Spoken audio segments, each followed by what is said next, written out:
Voilà, Chicago, vivre avec les gangs, documentaire réalisé par Marc Garmirian. On prolonge le documentaire avec le débat. Nous ont rejoint sur ce plateau Marc Garmirian, ça tombe bien. Bonsoir, vous êtes le réalisateur de ce documentaire, vous êtes journaliste pour l'agence CAPA. Face à vous, Axel Poniatowski, député Les Républicains du Val d'Oise, bonsoir. Bonsoir. Vice-président de la Commission des Affaires étrangères. Vous avez l'expérience d'autres cultures, un avantage dans une circonscription qui compte plusieurs nationalités différentes. Vous avez vécu au total 13 ans à l'étranger, d'abord au Maroc et aux États-Unis lorsque votre père Michel Poniatowski était diplomate, donc un bon connaisseur de l'Amérique.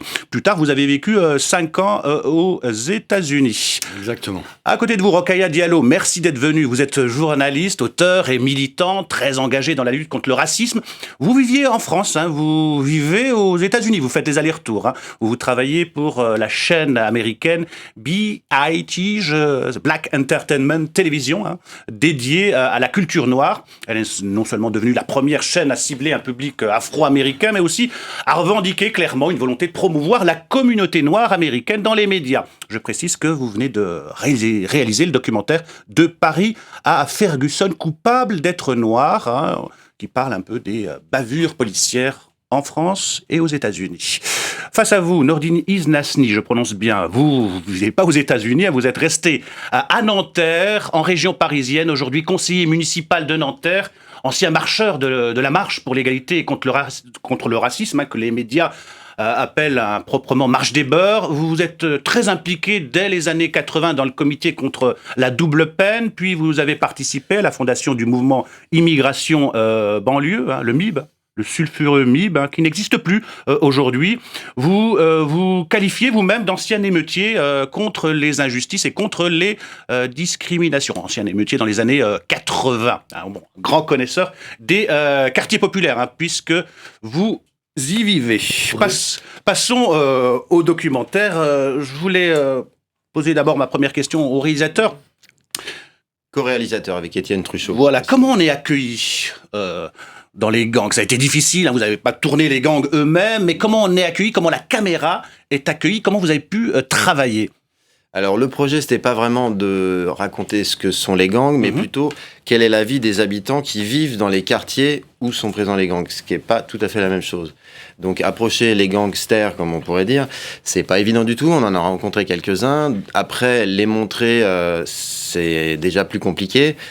Mais on a été plutôt bien accueillis parce qu'en fait, une télévision française dans ce quartier du South Side de Chicago, pour eux, on était un petit peu exotique. Une télévision américaine n'aurait pas eu du tout le même accueil avec notre petit accent français. Ils nous ont bien aimés, ils nous ont accueillis. Il y a des choses qui ont été compliquées, d'autres moins, voilà. Mais c'est quand même des quartiers où on se balade pas forcément comme ça avec une caméra. On peut être pris à partie par des gangsters peut-être, mais également par tous les gens qui vivent dans le quartier, parce que de leur point de vue, si on s'intéresse à eux, c'est que c'est louche, parce qu'on ne s'intéresse jamais à eux. Donc si une caméra vient les voir, c'est forcément parce qu'il y a eu un meurtre quelque part, un coupable ici, ou quelque chose qui s'est passé. Donc c'est très compliqué de faire un travail de fond, un travail documentaire de fond dans ces quartiers-là. Mais une fois qu'on est bien introduit, qu'on a rencontré les bonnes personnes, on peut travailler.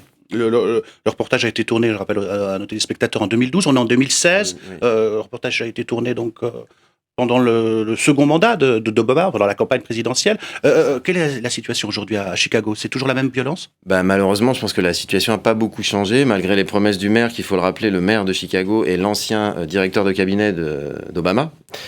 Il a promis des tas de choses sur la diminution de la violence, sur les violences policières également, et il n'y a pas grand-chose qui a changé. Si on regarde le taux d'homicide, enfin le nombre d'homicides plutôt à Chicago par an, on est toujours entre 450 et 500 meurtres par an, quoi. Donc, on le voit dans le documentaire, Rokhaya Diallo, est-ce que c'est un phénomène communautaire? 90% de la population concernée est afro-américaine.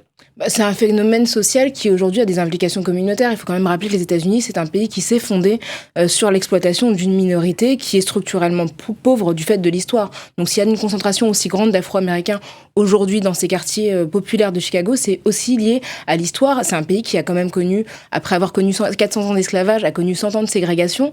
Donc, et la ségrégation ne s'est terminée que dans les années 60, donc ça fait pas si longtemps que ça. Et aujourd'hui, il y a des populations qui, par habitude historique, vivent ensemble et malheureusement, malheureusement, ce sont des foyers de pauvreté qui génèrent, comme on le sait, et ça c'est le cas partout dans le monde, de la délinquance et de la violence. Vous parlez d'une exploitation d'une population sur une autre, c'est ça? Ce dont je parle, c'est le fait que le pays a été constitué de cette manière-là et qu'aujourd'hui, on voit les conséquences de cette structuration du pays américain qui est aujourd'hui, on peut observer la même conséquence, par exemple, sur les populations amérindiennes qui sont surexposées au chômage, surexposées à l'alcoolisme, du fait, en fait, de la ségrégation historique également. Et Chicago, à l'heure actuelle, est une des villes les plus ségrégées des États-Unis, toujours. C'est des choses qu'on retrouve peut-être moins dans certaines autres villes, mais à Chicago, c'est effectivement assez prégnant. On peut parler d'une ségrégation d'État Oui, je pense qu'il y a toujours une ségrégation aux États-Unis. Je ne sais pas si on peut parler d'une exploitation d'une population par une autre, mais il y a toujours de la ségrégation. Comme vous le disiez très justement, cette période de ségrégation a duré une centaine d'années. En réalité, très rapidement après l'abolition de l'esclavage, la ségrégation est revenue aux États-Unis. Mais moi, je crois que ce qui fait que les États-Unis connaissent toujours de très graves problèmes aujourd'hui, c'est probablement lié à la fin de la discrimination positive. La politique qui avait été... Affirmative action aux États-Unis. Exactement, qui avait été mise en place pendant la période de Kennedy-Johnson, et qui avait quand même donné des résultats qui étaient assez positifs. D'ailleurs, il y a eu l'apparition d'une bourgeoisie black aux États-Unis, ce qui était quelque chose de nouveau. Il y a eu de l'intégration qui a bien marché. Et finalement, ça permettait à des jeunes afro-américains de pouvoir avoir des bourses et terminer des études. Surtout, il s'est créé toute une bourgeoisie noire qui est devenue tout de même très importante aux États-Unis et qui est réussie. Et puis, il y a 10 ans, cette discrimination positive a été abolie parce qu'elle a été jugée anticonstitutionnelle. Parce que justement discriminante, enfin selon le... Et depuis, je pense qu'on voit réapparaître un certain nombre de problèmes qui avaient tendance à s'apaiser et à aller dans la bonne direction. Et là, je crois que ça pose question pour les États-Unis, car je ne pense pas, et notamment avec les futures présidences, je ne pense pas que les choses vont beaucoup s'arranger aux États-Unis.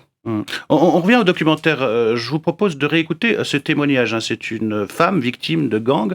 Le témoignage est glaçant. On écoute et on réagit juste après. J'étais plus inquiète pour les enfants. Si on avait été tous les deux, tout simplement, c'était pas grave. Le problème, c'est qu'ils m'ont sauté dessus au supermarché. Voilà le problème. Après, ils ont tenté de se venger parce qu'on s'est pas laissé faire. Quelle représailles? Un mouvement de gang. Ils ont entouré ma maison. Là, ils sont juste derrière, devant le parc. Ils ont cerné ma voiture. Je ne peux plus aller au supermarché parce qu'ils sont en groupe autour.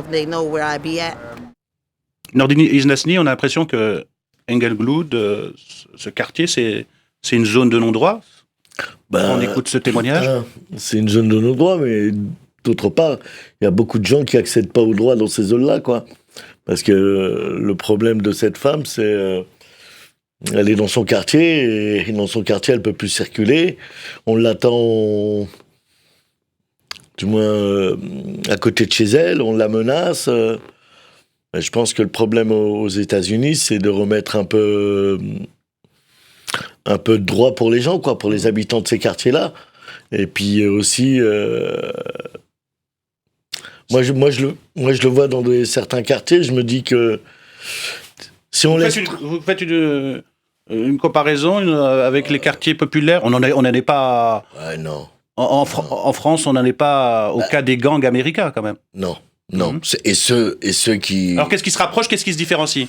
Le trafic, les trafics... Ce qui rapproche, le trafic de drogue. Après, si je dois rentrer dans les histoires de trafic, comme je suis un militant politique, je peux dire qu'il y a des trafics qui profitent à des gens. Parce que nous, nos quartiers, je suis désolé, mais dans les années 80, on a été bombardés par la poudre. On a beaucoup de gens qui sont morts. Beaucoup de gens qui aujourd'hui ont eu à payer par rapport à l'époque. Bombardés par la poudre, qu'est-ce que vous voulez dire? Vous voulez qu'on parle? À un moment, dans les années 60, 70, il y avait ce qu'on appelle la French Connection. La French Connection, la marchandise partait de Marseille vers les États-Unis. Le marché étant fermé, le réseau, les gens interpellés, il a bien fallu trouver un autre endroit où vendre cette marchandise. Et à ce moment-là, on s'est servi aussi de gens des quartiers pour écouler ce truc et créer je veux dire, des situations dramatiques dans nos quartiers. Hein. Le nombre de gens qui sont morts à cause de ça, j'en parle même pas, quoi. Et puis là, je regardais un article hier ou avant-hier, là, sur Libération, mais je suis dans l'hallucination. On parle de tonnes de shit, on parle de centaines de kilos de cocaïne, de gens contre lesquels on peut, nous, en tout cas dans les quartiers, rien faire. Mais bien sûr, cette dame, ce qu'elle disait, c'est hallucinant, quoi. Axel Poniatowski, ces fusillades dans ces gangs, c'est le trafic de drogue essentiellement ? Vous parlez de la France, là. Des États-Unis. Des États-Unis. Et d'ailleurs, le problème du trafic de drogue est le même, probablement moins important en France. Un degré moindre. Un degré moindre, mais enfin, il existe également, et bien évidemment, c'est la drogue. Si vous voulez, la drogue qui permet de tellement s'enrichir. Et quand on a affaire à des populations qui ont été en échec scolaire, qui n'ont pas réussi à s'intégrer, qui ne trouvent pas de job, et qui peuvent gagner tellement d'argent simplement en étant des petites mains dans le trafic de drogue, bien évidemment, on va vers la facilité, et c'est ça qui nourrit tout le système. Mais nous connaissons exactement le même type de problème en France aujourd'hui. C'est pour ça que ça pose le problème en réalité de l'intégration et tout le problème de l'éducation, et puis en même temps le problème de la fermeté. Je pense que c'est vraiment l'association des deux qui permet d'évoluer dans le bon sens.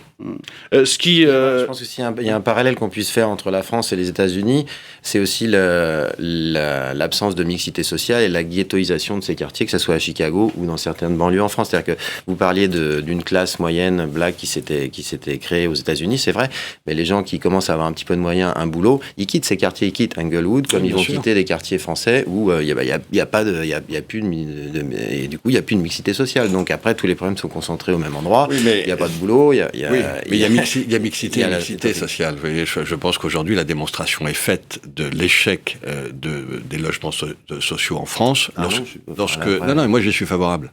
Non, mais lorsque vous êtes dans des situations où vous avez des quartiers où c'est 100%. Oui. C'est parce que d'autres villes ne respectent pas leurs obligations. Ce qui est important et ce qu'on essaye de faire maintenant depuis plusieurs années, c'est justement la mixité.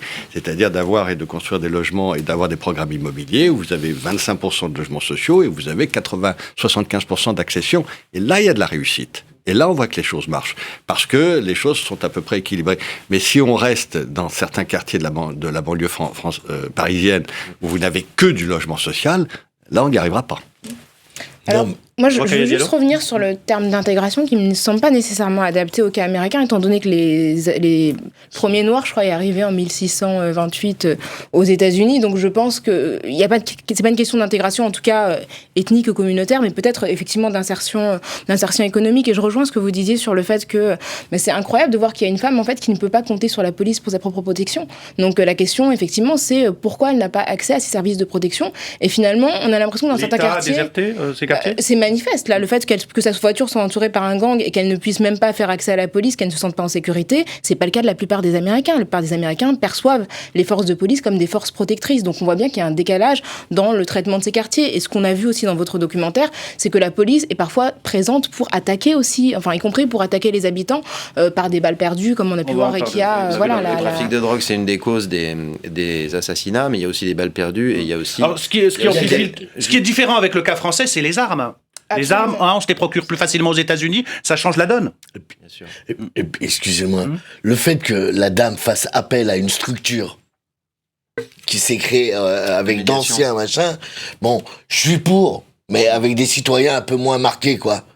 Parce qu'il y en a dans les quartiers des gens qui sont impliqués dans la vie citoyenne, qui sont engagés et qui peuvent parler avec les plus jeunes.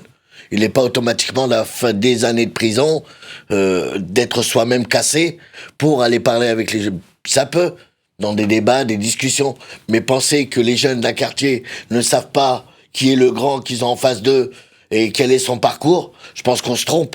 Hein. Sur ça peut être bien de parler de leur expérience, de dire oui, effectivement, j'ai gâché ma vie en passant 20 ans en prison, j'ai pourri la vie de ma famille, parce que tout ça n'est pas... bon, c'est pour ça que je suis un peu étonné que cette femme, elle fasse appel à une structure d'anciens pour pouvoir aller dans son quartier et circuler. Justement, structure d'anciens, il y a le rôle des médiateurs dans ce documentaire, hein. Voilà, souvent des anciens gangsters, des anciens repris de justice, hein, qui ont vécu du trafic de drogue. On écoute Baltimore de l'association Ceasefire, Cessez le feu. When I was coming up, Quand j'ai grandi, le business de la rue, ce n'était pas quelque chose que tu apprenais vraiment à la maison. Tu grandissais avec, tu savais ce qu'on attend de toi et comment tu devais le faire sans qu'on te le dise vraiment. J'ai été conditionné comme ça avec mes oncles, mes cousins et mes frères. J'ai été dans la rue. Mon passé est tel que je peux comprendre le discours et les réactions. Parce que chaque gars que l'on rencontre peut se transformer en tueur ou pas. Avant, je ne pouvais pas imaginer régler un conflit sans tirer sur quelqu'un. Voilà le témoignage de Baltimore, un médiateur. Est-ce que c'est efficace, un médiateur ? Il semblerait que oui. L'association Ceasefire fournit des chiffres. Après, il faut les prendre avec des pincettes parce que c'est selon les cas. Enfin, ils disent qu'en gros, ils ont réduit parfois de 50% le nombre de shootings, donc soit de tirs, qui causent soit des blessés, soit des morts dans les quartiers dans lesquels ils sont présents. Après, bon, leur action ne fait pas l'unanimité dans les villes où ils sont présents, mais leur action s'étend. C'est-à-dire qu'il y a d'autres villes aux États-Unis où ça fonctionne.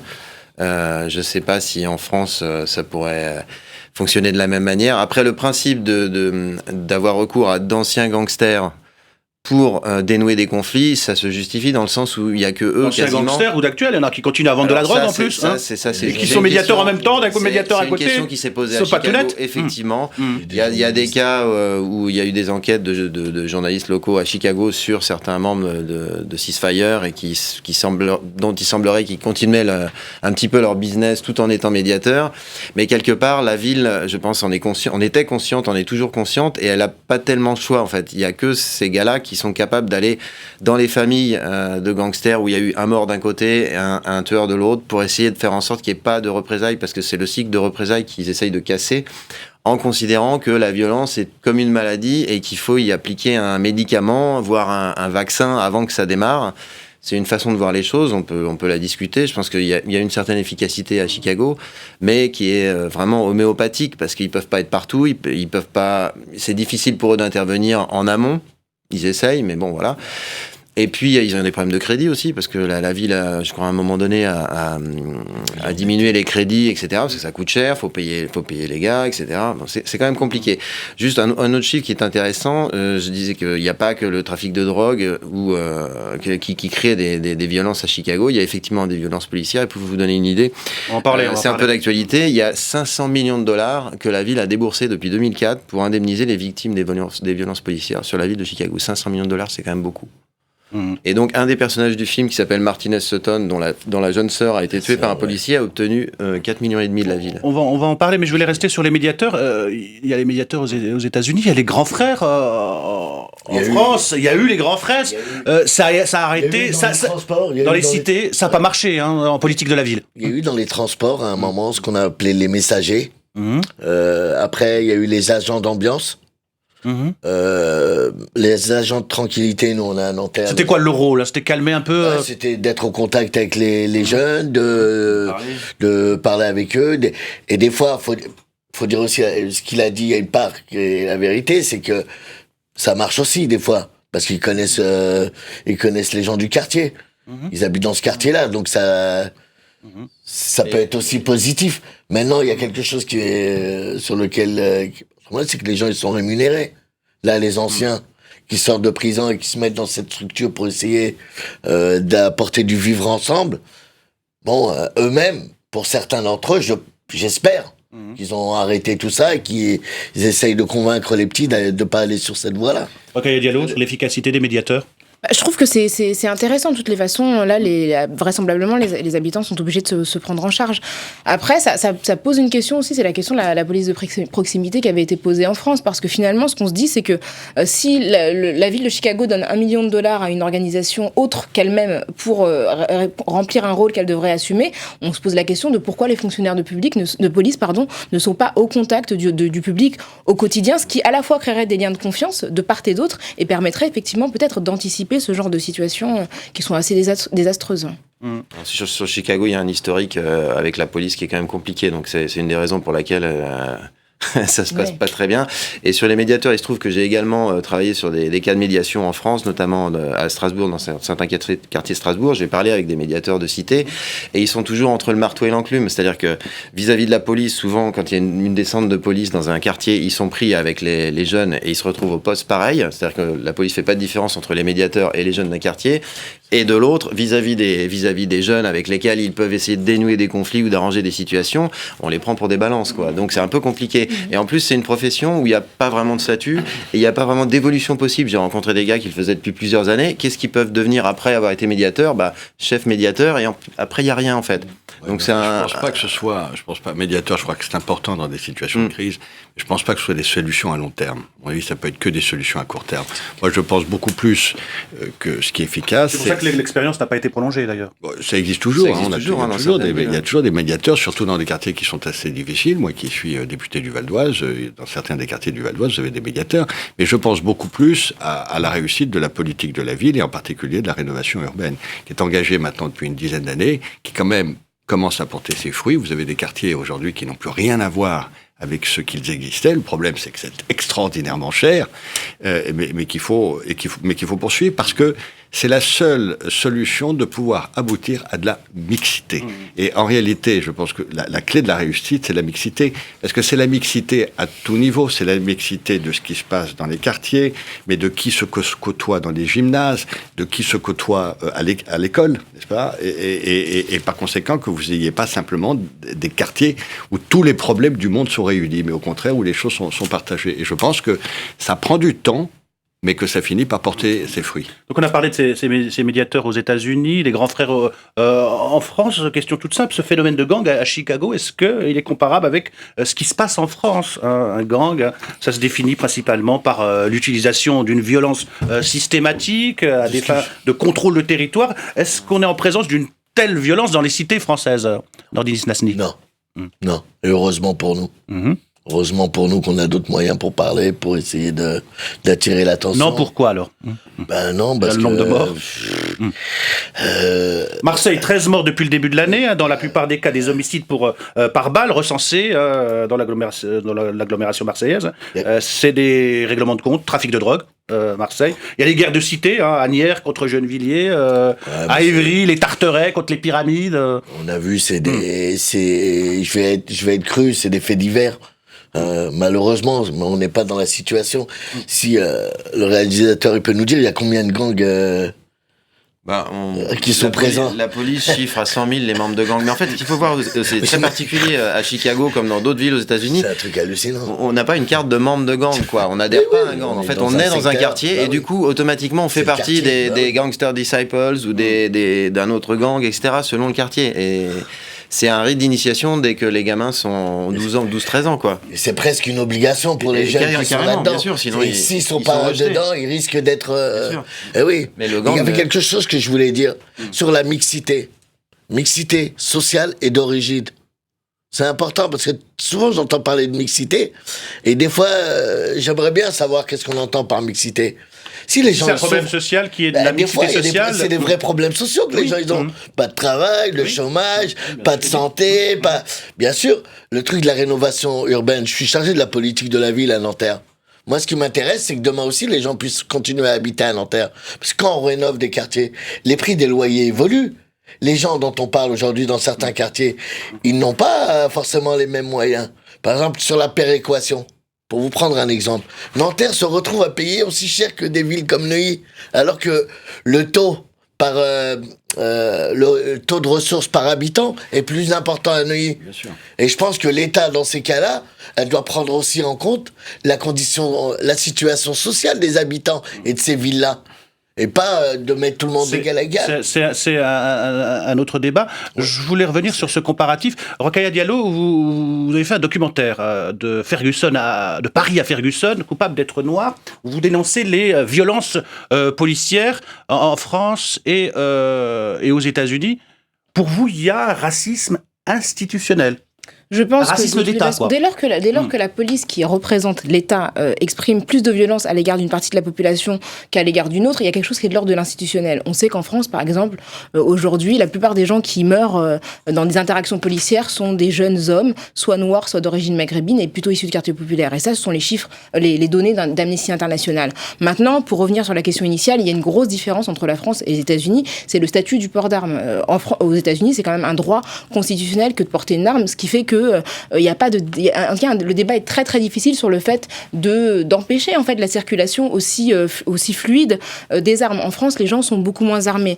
Je tiens aussi à ajouter dans les quartiers que vous avez oublié de mentionner, c'est la Guadeloupe, qui est un territoire français qui subit énormément de violence et qui subit aussi beaucoup de brutalité, et qui est un pays qui a une histoire, un territoire qui a une histoire un petit peu similaire aux États-Unis du fait de l'historique avec l'esclavage notamment. Maintenant, pour revenir à la France, le documentaire effectivement que j'ai réalisé fait un parallèle non pas dans les proportions, mais dans effectivement le fait qu'il y a une partie de la population qui est visée de manière disproportionnée par les brutalités policières, et sur le fait qu'en France, c'est vrai qu'on aime beaucoup parler des gens qui meurent par la police aux États-Unis, des Mike Brown, des Eric Garner, des gens dont on connaît le nom, et qu'on a tendance à ne pas connaître nécessairement les noms des gens qui nous sont plus proches et qui sont morts à Paris dans le 10e arrondissement, dans les quartiers populaires, en Seine-Saint-Denis, etc. Où là, effectivement, on parle moins de ces gens-là, comme Amin Bentoussi qui a été tué d'une balle dans le dos, et voilà, ou des policiers qui sont relaxés alors qu'ils poursuivaient Zied Benna et Bouna Traoré, et on sait qu'ils les ont laissés mourir dans un transformateur électrique, et finalement ils ont été relaxés. Donc ce sont des choses aussi qui appartiennent à notre actualité. Il y aurait un racisme institutionnel, pour pas dire un racisme d'État, puisque s'il y avait un racisme d'État, vous n'auriez pas pu faire des études en France, les études brillantes que vous avez faites, vous n'auriez pas eu d'émissions ici, même à la chaîne parlementaire. Pour justifier un système. Ah bon? Non, mais à mon sens, on peut vraiment pas parler de la problématique du racisme en France comme il se pose aux États-Unis. Je veux dire qu'il y ait des bavures, sûrement comme dans tous les pays du monde. Je veux dire, il n'y a pas de pays où vous n'avez pas de bavures. Mais on a affaire en France à une police nationale qui fait très bien son travail, qui est très professionnelle, qui, contrairement aux États-Unis, n'est pas une police élue. Ça fait toute la différence quand même. Puisqu'aux États-Unis, et les membres de la justice et les shérifs et leurs hommes sont des gens qui sont élus. Par conséquent, il peut y avoir une connotation pour agir en faveur d'une partie de la population. En France, je crois qu'on n'a pas du tout affaire à ce genre de situation, et je crois que la police fait remarquablement son travail, qu'il y ait quelques bavures probablement, mais moi je ne peux pas laisser dire qu'il y a quelque chose d'institutionnel à cet égard dans la police française. Denis Nassi, vous vivez à Nanterre. Et surtout, j'ai beaucoup milité contre ça. Voilà, quartier Pablo Picasso, un quartier plutôt calme par rapport aux autres quartiers, mais où il y a le trafic de drogue. Trafic de drogue toléré, c'est vu. C'est fait vu tout le monde, c'est toléré. La police ne passe pas, laisse faire. C'est quoi? On achète la paix sociale? Police, ça, c'est pas. Ça, c'est quelque chose qu'il faut prohiber. Faut dire que la police, elle va où elle veut, quand elle veut. Moi, je suis fatigué. Comment ça se passe à Nanterre? Comment ça se passe à Nanterre? Il y a du trafic comme dans plein d'autres quartiers. Si socialement les gens ils sont pauvres, ils miséreux, ils sont plus facilement accessibles par des gens qui trafiquent et à se mettre dans la vente, ou à faire les guetteurs, ou à faire les comment on dit, du babysitting, ou c'est tout ça. Mais c'est la condition sociale des gens, elle est. Vous justifiez quelque part? Non, moi je justifie rien. Alors à ce moment-là, si je devais justifier, tout à l'heure je vous ai parlé d'un article que j'ai lu. Alors je pourrais dire qui fournit ces gens, qui fournit tous ces gens. Et des fois, si on gratte un peu, c'est chaud. C'est-à-dire ça monte haut, selon vous? Bien sûr, ça monte haut. Je vais être. Vous parlez de qui? Il y a quelqu'un qui est en train d'être jugé à Lyon parce qu'il a confondu ses fonctions. C'est pas moi. Et il y a quelques années, il y avait quelqu'un au Georges V qui dénonçait qui parlait de ses collègues qui étaient qu'ils allaient péter tout un réseau. Vous voulez dire que c'est toléré par des hautes sphères pour acheter la paix sociale? C'est pas toléré, c'est du lourd, quoi. Oui, mais enfin, il faut faire attention. Non, justement. On peut pas laisser dire là aussi. Non, mais vous avez l'air de dire qu'il y a quelque chose d'institutionnel qui est organisé. Que vous ayez après. Monsieur Thierry Thomas, il est. Que vous ayez quelques personnes. Il était coupable, mais quand même. Il y a tellement d'argent en jeu que vous ayez. Voilà, merci, monsieur. Mais que vous ayez un certain nombre de personnes qui tombent dans le système et qui mettent la main dans le pot de confiture, sûrement, mais comme partout. comme partout dans le monde. Mais je veux dire, ça n'a rien d'institutionnel ni d'organisé. Non, j'ai pas dit que c'était l'institution. Je dis simplement que quand on parle là où vous avez tout à fait raison, c'est que c'est vrai que le problème du trafic de drogue, les premières victimes sont les gens qui sont le plus paupérisés et qui sont dans la plus grande difficulté. Donc, la phrase de Manuel Valls, apartheid territorial, social et ethnique, il a raison, Manuel Valls, ou c'est exagéré? L'apartheid, ça implique une responsabilité de l'État, et en ce sens, je pense qu'il a raison. Il suffit de prendre le RER, et je pense par exemple le RER B, on voit qu'à partir d'un certain moment, les visages des gens ne sont plus les mêmes. N'importe quelle ligne de métro parisienne, en fonction des quartiers, on voit que les gens, il y a une diversité ethnique qui existe dans certains coins de l'Île-de-France, qui n'existe pas nécessairement dans les quartiers les plus riches. Donc en ce sens, moi je pense qu'il y a une responsabilité. Et pour revenir sur le fait que... Et quand on parle de France, Afrique du Sud, du temps de l'apartheid, c'est pas le même combat quand même. Évidemment, la mais je trouve qu'en tout cas, en utilisant ce terme qui est provocateur, je trouve que ça met le doigt sur la responsabilité institutionnelle. Par ailleurs, je tiens à rappeler quand même que moi je trouve qu'on peut pas parler de quelques cas de bavure policière quand on sait qu'en France aujourd'hui, quand on est perçu comme étant d'origine maghrébine ou quand on est noir, on a 6 à 8 fois plus de risques d'être contrôlé par la police que quand on est blanc. Et là encore, ce sont des chiffres de chercheurs du CNRS. Donc ça montre bien que dans la manière dont les policiers organisent leurs investigations, la manière dont ils interagissent avec la population, il y a une concentration qui est très importante sur des gens qui ne sont pas blancs. Et ça, ce sont des choses que je n'invente pas, qui ont été prouvées par des chercheurs du CNRS. Moi, je voulais dire quelque chose. Nous, on est nés ici, on a grandi ici. Quand j'étais gamin, on me demandait de m'assimiler ou de m'intégrer. Mais m'intégrer à quoi ? Moi, je suis un enfant de Nanterre. Je suis né à l'hôpital de Nanterre. Quand j'entends des gens parler de nous, on n'est pas des invités permanents. On est chez nous. Ben ouais, il y en a, ils croient qu'on est chez eux, dans leur maison. Je pense qu'on est sur un autre débat, mais... Non, c'est pas un autre débat. Si, je crois que c'est un autre débat. Et justement, je pense que l'intégration et l'assimilation n'ont rien à voir. Non, justement. Justement, c'est pour ça que moi, je fais toujours bien attention de parler d'intégration dans la société française que d'assimilation, qui est tout autre problème culturel. Dernier point tout de même, bien sûr qu'il y a des problèmes en France, bien sûr qu'il y a des inégalités, mais on est quand même tous obligés de reconnaître qu'il y a beaucoup moins d'inégalités en France qu'il peut y en avoir aujourd'hui aux États-Unis. Je veux dire, mais qui ont quand même un président noir, ce qui ne pourrait pas arriver en France non plus. Donc les inégalités, moi je parle d'inégalité sur l'intégration politique, la représentativité en politique. C'est simplement factuel. Ce sera l'objet d'une autre émission en tout cas. Ce sera le mot de la fin. Merci à vous quatre d'avoir accepté notre invitation et de nous avoir permis d'en savoir plus et d'avoir démontré quelque part que dans les banlieues françaises, on est encore loin des gangs américains et fort heureusement, je dirais. Merci à vous quatre et merci à vous de nous avoir suivis et vous pouvez réagir sur notre site, revoir l'émission sur notre site lcp.fr et pour les tweetos, le hashtag DDS, on vous répondra. Rendez-vous à tous et à toutes pour un prochain Droit de Suite avec bien sûr son documentaire et son débat. À bientôt.